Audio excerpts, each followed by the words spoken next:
What is going on, ladies and gentlemen? Welcome to another edition of Touchline Talk here on 110 Sports. This is a very special edition of Touchline Talk because at long last we have actual U.S. men's national team games to talk about. We don't just have to sit here talking about hypothetical 11s, about what the team could look like when we get into World Cup qualifying, about how good these young players could be that are proving themselves in top leagues across Europe, how they might fit together, whether you can play Christian Pulisic with Gio Reyna. We're going to start getting some answers, and that starts with this set of friendlies. So that's where we're starting today. I wanted to wait until we actually got to these games. What we have to react to, of course, is the group of players in this camp. But we got some injury news. Some guys had to pull out. So I wanted to wait until we got to today when it all gets rolling with this friendly against Wales. Those names I mentioned that did have to leave. Unfortunately, one of them is Christian Pulisic. This is going to be one of the biggest storylines of Pulisic's career, both club and country-wise. Specifically club-wise, but now it starts obviously getting into the country side of this too. Can he stay healthy? Can he be available when Frank Lampard and Greg Berhalter need him most? Obviously, this is not the most important set of games in the world. They are friendlies. At the end of the day, they literally mean nothing. It's just getting these guys together. So, of course, you want him there. The whole reason everybody was so excited about this camp and this roster was that because you're keeping the MLS guys out of this to keep them from having to quarantine and miss playoff games in MLS, you were supposed to get the entire group of young rising European talent. You were going to be able to see how Pulisic looks with Gio Reyna, how he can pair with Weston McKennie and Tyler Adams playing behind him in the midfield, how that works with a Josh Sargent up front, how Serginho Dest and Anthony Robinson, for example, factor into this. And we don't get to see the Pulisic part, which of course is probably the most important part of this team. He is the face of U.S. soccer right now. And he's had his injury struggles with Chelsea, and it started at Borussia Dortmund. This is a different outlook regardless of how this ultimately turns out and what these guys become. If Christian Pulisic is not healthy for World Cup qualifiers, for World Cups, for Gold Cups, it dramatically lowers this team's ceiling. So that's something to keep an eye on. Maybe this is just part of his story and he finds a way to get over these muscle injuries moving forward. But it's what's hindering him at Chelsea from really solidifying him as an everyday starter is that he just hasn't been available. And when you're not available, Hakim Ziyech comes in and performs really well in your spot. That's the level of competition you have at Chelsea. The other name here that we're missing is Josh Sargent, who also pulled out. Werder Bremen wasn't letting their players, for the most part, go to their national teams for this camp. It's kind of a messy situation, but Sargent is not there either. So those are your two big names that you look at this as key players, guys that would have started that you wanted to see in this group that aren't there. Yes, it matters, but ultimately, Pulisic is going to be able to fit in just fine. There is a real question about how you balance him and Reyna and what kind of formation you use with both of them, because they need to both be in any kind of World Cup qualifier, World Cup, any important games. They need to be both on the field. There's just no way you can keep one of them off of it. So that was one of the questions I had going in that we're not going to get an answer to. But there's time to figure that out. We need to remember that Gio Reyna has never actually played for the full U.S. men's national team. One step at a time here. So on that note, your notable new names who have not been capped that are coming in that you would expect to play a role in these couple games in this camp. Chris Richards, from Bayern Munich, center back. They got him straight from FC Dallas's academy. He's sort of following the same path as Weston McKennie. Obviously, he got to the higher profile club right away. But that he didn't go through the MLS track but came up through that really good FC Dallas Academy. He's got 3 appearances now for Bayern's first team, made 1 start. He started to get some playing time at the end of last season when they were just going through the motions because they had clinched the Bundesliga or were incredibly close to clinching it. Like, he's not playing, he's not a factor in Champions League or anything right now. But he's getting on the field for the best team in the world. That matters. He's got loads of potential. So far, he's looked good in his couple appearances. I'm really, really high on him. I think he easily has the highest ceiling of any of the U.S.'s options at center back right now. The hesitation is that he's just really young. He hasn't gotten consistent playing time at the first team level, which is okay. It's not a big deal.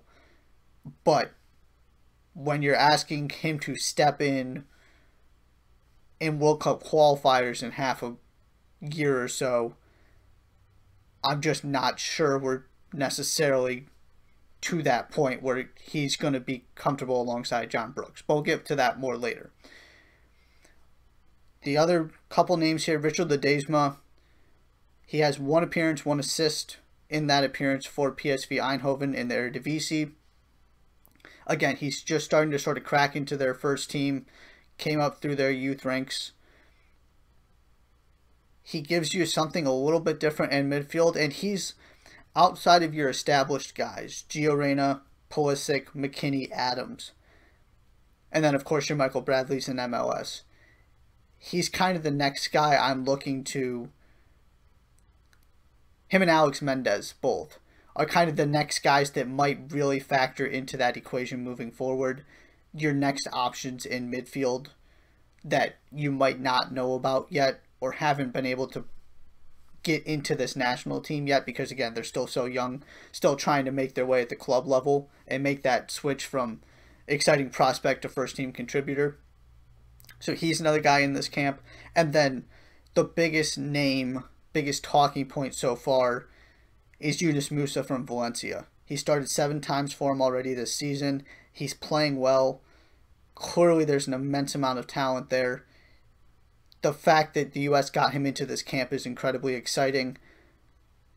You want to absolutely go put him out there with Gio Reyna and see what they can do from an attacking standpoint and start building the relationship with these guys, because what you're hoping if you're Greg Berhalter is that this becomes another Serginho Dest situation, where if you get him into enough camps, if he starts building those relationships and feels comfortable around this group, he can look around and say, I like these guys, I want to be with these guys moving forward, and we have the potential to be really, really good, so I'm going to commit my future to the United States.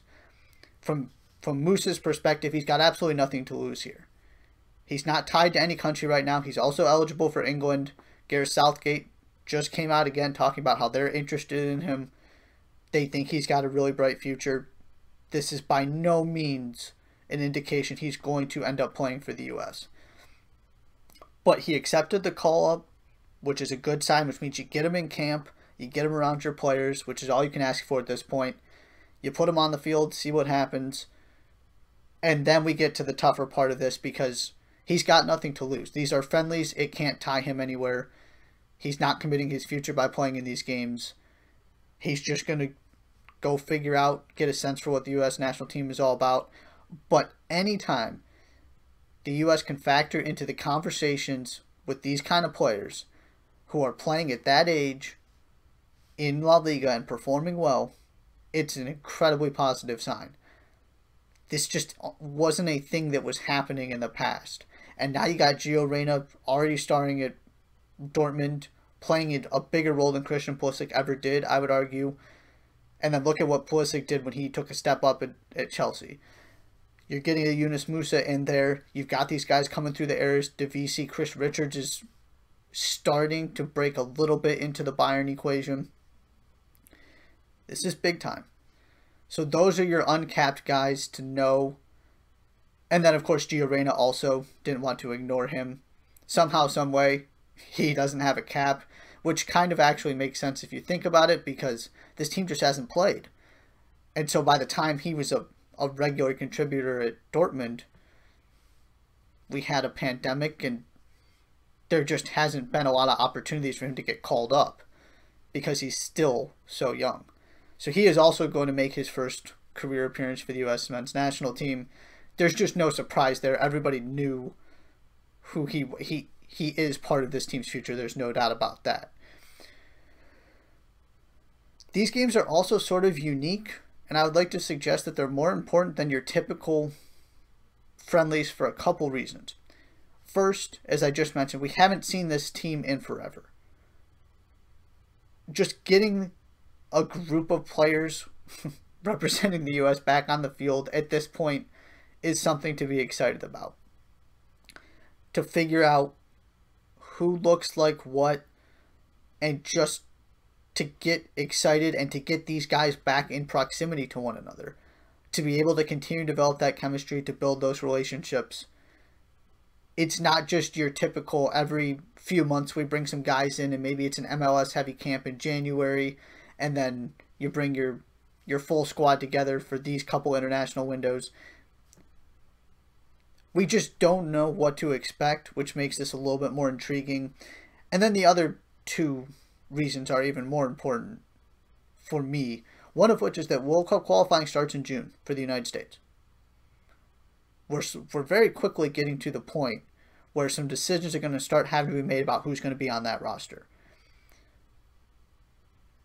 This is not just kind of for fun, we've got plenty of time, so let's throw some guys out there.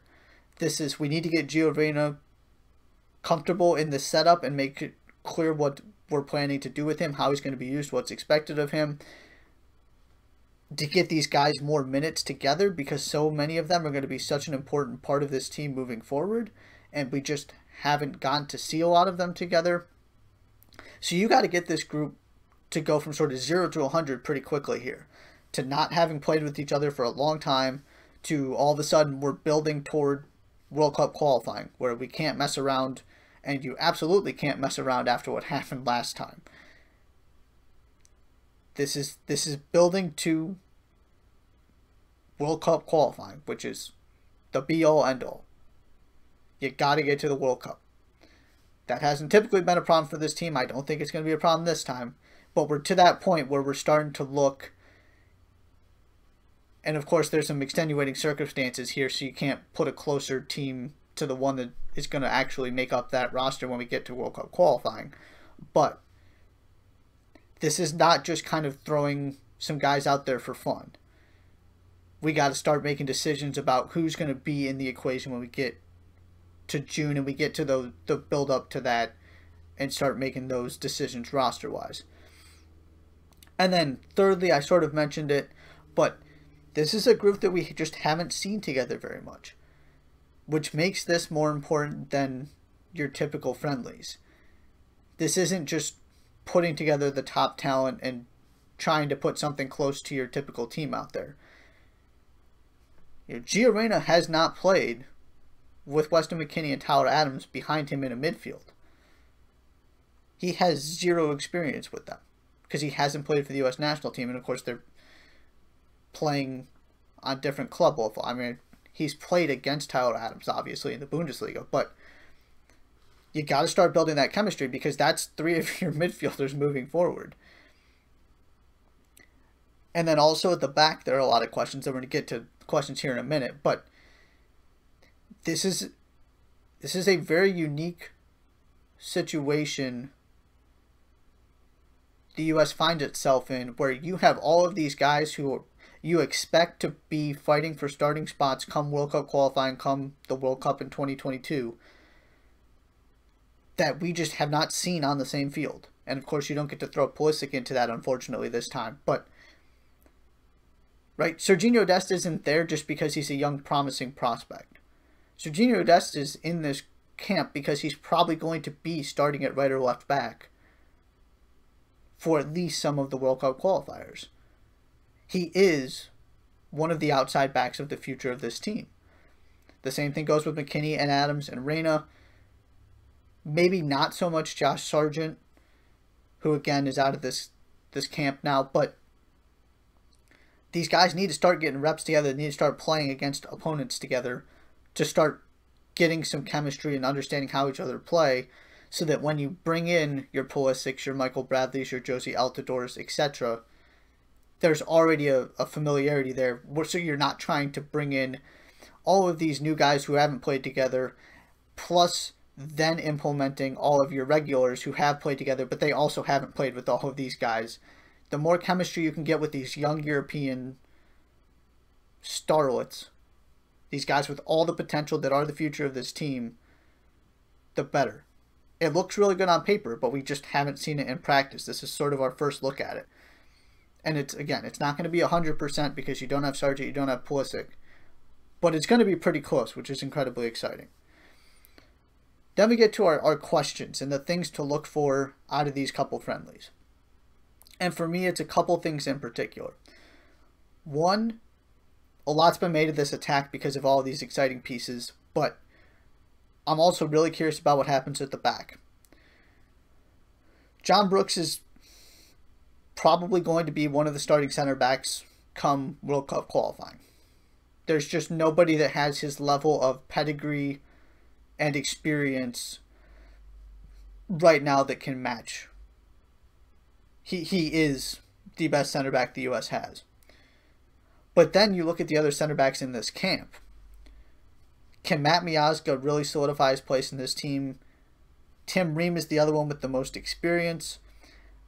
Or is it Chris Richards? Are we going to see a Chris Richards-John Brooks partnership with the idea that that is the center back pairing moving forward? Can Chris Richards take that jump, even though he's not getting regular minutes at the first team level?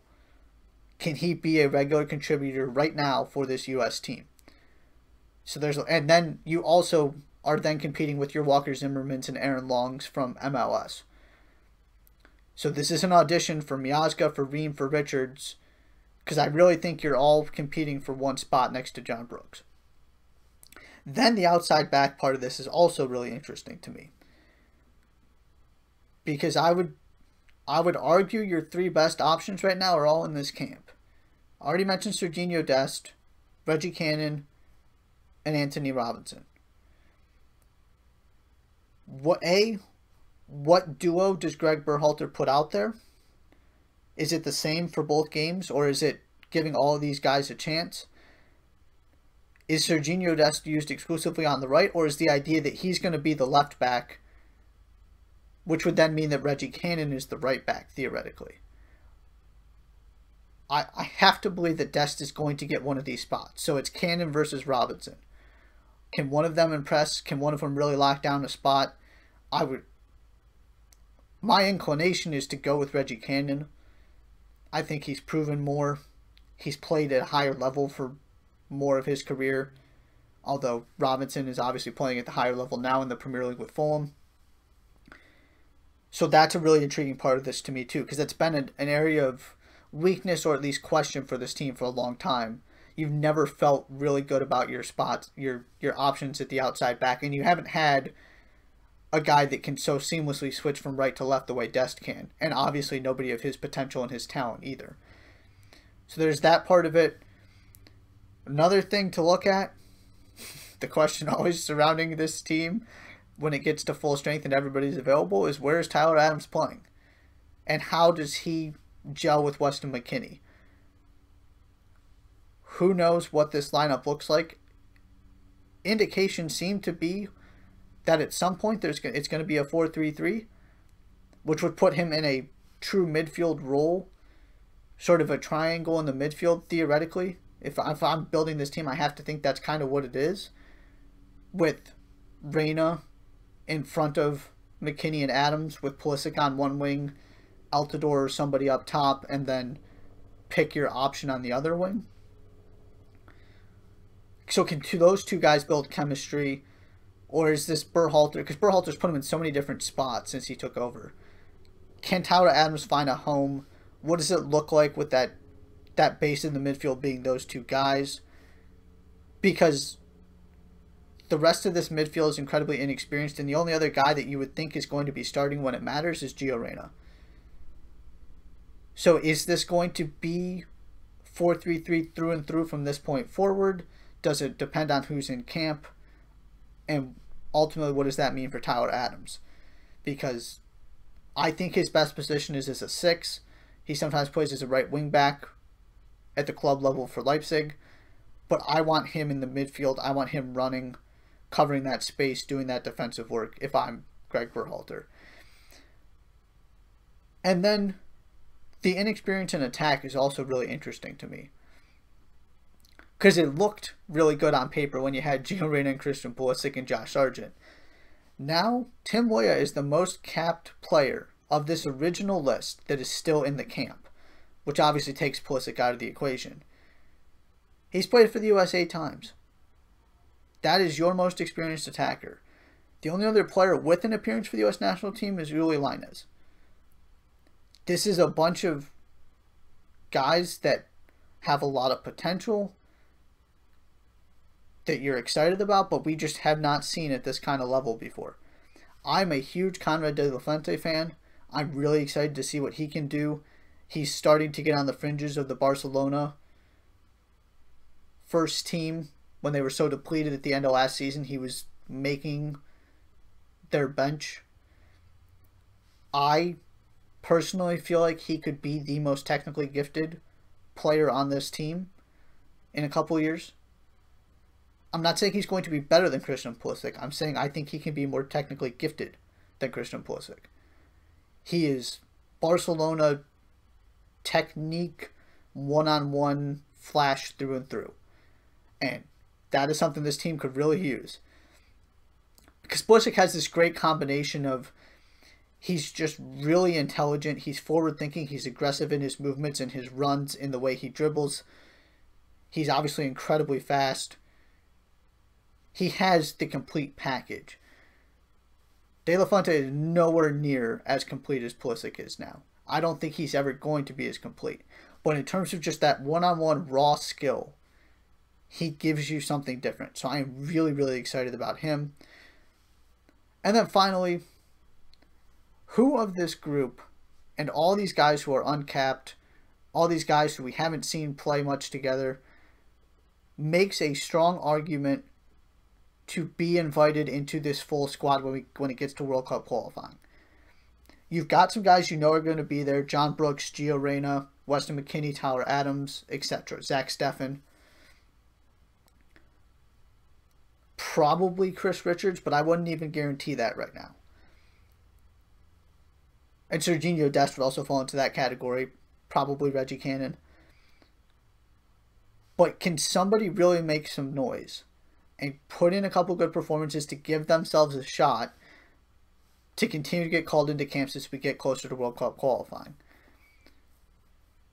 Or is this going to be just sort of an experiment because you don't have the option of the MLS guys, so you only have so many established European players at this point? Because so many of these guys are right on the verge and starting to play for their clubs. So is Berhalter willing to trust some of these guys? Ledesma, Richards, Yunus Musa, if he ultimately commits to the U.S. national team. Somebody like that. Is he willing to put them into the fire when it comes to games that actually count?